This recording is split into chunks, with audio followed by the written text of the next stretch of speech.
शिक्षकांक जो पगार मेळटा तो मुख्यमंत्री गुरुदक्षिणा येवजणेंतल्यान जरी मेळटा आसलो तरी तो लोकांनी भरिल्ल्या करांतल्यान दितात अशें म्हणीत महिला काँग्रेसीची अध्यक्ष बीना नायकान सरकाराचेर फोग काडलो. अशा तरेन लोकांचेच पयशे घेवन पगार म्हणून दितात जाल्यार ह्या येवजणेचें नांव बदलून लोकदक्षिणा करची अशी मागणी लेगीत बीना नायकान ह्या वेळार केली. Today, who is paying the salary to us? This is the main question. Is it coming from the pockets of Mukhyamantri?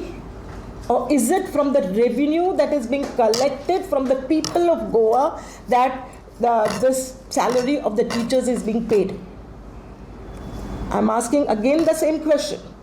When Mukhyamantri Gurudakshina Scheme, it is being named, that I want to ask Mukhyamantri, the CM, that is it being paid from the pockets of the Chief Minister? Or is it from the revenue?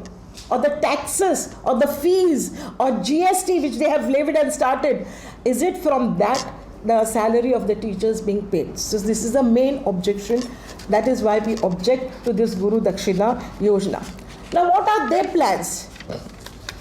Actually, according to me, this Gurudakshina should not be called as Mukhyamantri Gurudakshina, but it should be called as Lokdakshina.